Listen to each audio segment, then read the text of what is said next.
guys, luto po tayong pansit. Ganito lang po ang simpleng luto ng pansit guys. Ayan. Niluto muna natin yung niluto natin, pinakuloan natin yung manok. Tapos sabay ipiprito natin. Ayan. So, naglagay na tayo dyan ng sibuyas. Ayan. Tapos lagay po tayo ng paminta guys. Ayan. Lulutuin din yung paminta. Sa mantika. Ayan.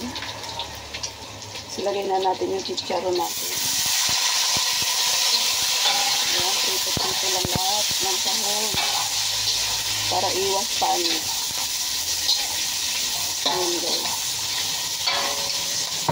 Lagay na natin yung ating carrot.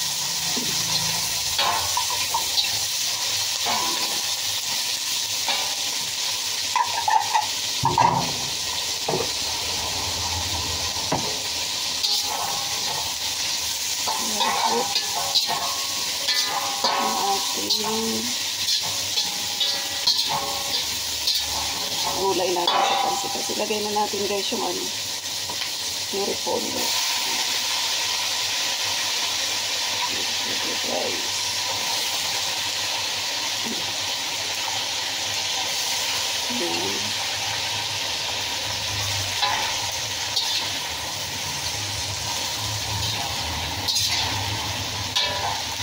Yung repolyo, mabilis lang yung maluto. Ayan. Huwag natin masyadong batain yung ating pansit or gulay. So guys, iwas po to sa iwas panis, lalo na po ngayong tag-init. Pag nagluto kayo ng pansit, yan, ganito lang guys, luto lang sa mantika ang mga sahog. Ayan. Tapos ilagay na po natin yung ating chorizo, bilbao, at saka yung ating, ayan guys, yung tikyan. Ayan.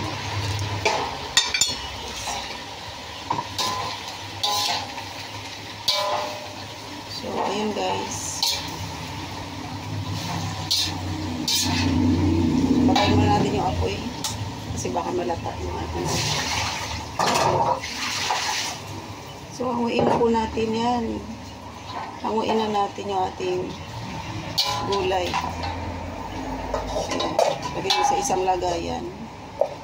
Ayan guys. Ayan. So, ito po yung itsura ng ating pansit gulay. Ayan. Luto lang yan siya sa mantika. So, mamaya guys, papakita ko sa inyo ang ating finished product ng ating pansit na bihon with sutanghon. Thank you for watching.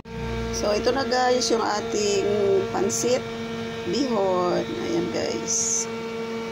Ito na po yung ating masarap na pansit. Ayan po guys. Ayan. So, haluin natin. Ayan guys. Ay, napakasarap po. Almusal po.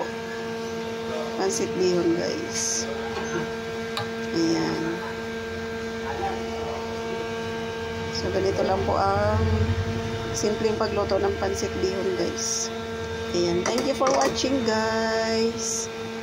And ingat po.